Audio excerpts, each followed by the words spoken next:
എന്താ നോക്കണത് നീ? എന്നെ കണ്ടിട്ട് മനസ്സിലായില്ലേ? എടാ ഞാൻ നല്ല അന്തസ്സുള്ള തറവാട്ടിൽ പിറന്ന പോണ. അപ്പൊ നീ വിചാരിക്കും ഞാൻ എന്താണ് ഈ സെക്കൻഡ് ഹാൻഡ് ഷോപ്പിൽ വന്ന് ഇങ്ങനെ മലന്ന് കിടക്കണേന്ന്. അതൊരു ചെറുക്കൻ്റെ കുത്തിക്കഴപ്പ. അവൻ്റെ അച്ഛൻ 10 പുത്തൻ കയ്യിലുള്ളവനാ. അവന് കൂടിയ ഫോൺ വേണമെന്ന് പറഞ്ഞിട്ട് അവൻ്റെ അച്ഛൻ എന്നെ അവൻ്റെ വീട്ടിലോട്ട് കെട്ടിയെടുത്തത്. നിങ്ങളെ വിളിക്കണത്? എടാ എൻ്റെ പുറകെ നോക്കടാ, എൻ്റെ ബ്രാൻഡ് നെയിം നോക്ക്. ഇത് എലി കടിച്ചു വെച്ച പേരൊക്കെ അല്ലടാ, ആപ്പിളാ, ആപ്പിൾ. നിങ്ങൾ ആരെങ്കിലും കേട്ടിട്ടുണ്ടോ ഞങ്ങൾ ഈ ഐഫോൺ തറവാട്ടിൽ ആരെങ്കിലും ചൂടായിട്ട്? ഞങ്ങൾ ചൂടാവൂല. എന്നിട്ട് എന്നെ മേടിച്ച ചെറുക്കൻ പറയാ ഞാൻ ചൂടാകണമെന്ന്. എന്നിട്ട് അവൻ ഞങ്ങളുടെ കമ്പനിക്ക് മെസ്സേജ് അയച്ചിരിക്കുക, ഐഫോൺ ഈസ് ഹോട്ട്. കോളേജിൽ പഠിക്കണവന്റെ ഒക്കെ ഒരു ഇംഗ്ലീഷ് 10 പൈസ വരെയല്ല ചെറുക്കന്. എന്നിട്ടാണ് അതിന്റെ മോൻ എന്റെ അടുത്ത വർഷം ഉണ്ടാക്കാൻ പോയേക്കണം.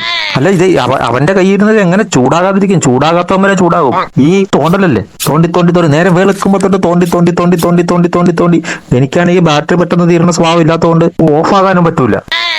പെൺപിള്ളേരുടെ ചാറ്റും അതും ഇതും ഇൻസ്റ്റാഗ്രാമും മറ്റേതും മറിച്ചതും ഒക്കെ ആയിട്ട് അവൻ ഇങ്ങനെ ഇതൊരു ഫോണല്ലേ, അതിനൊരു മര്യാദ വേണ്ടേ ഇതൊക്കെ ഉപയോഗിക്കാൻ? ഇങ്ങനെ മെഴുകിക്കൊണ്ടിരിക്കുകയാണ് എന്റെ പുറത്തിട്ട്.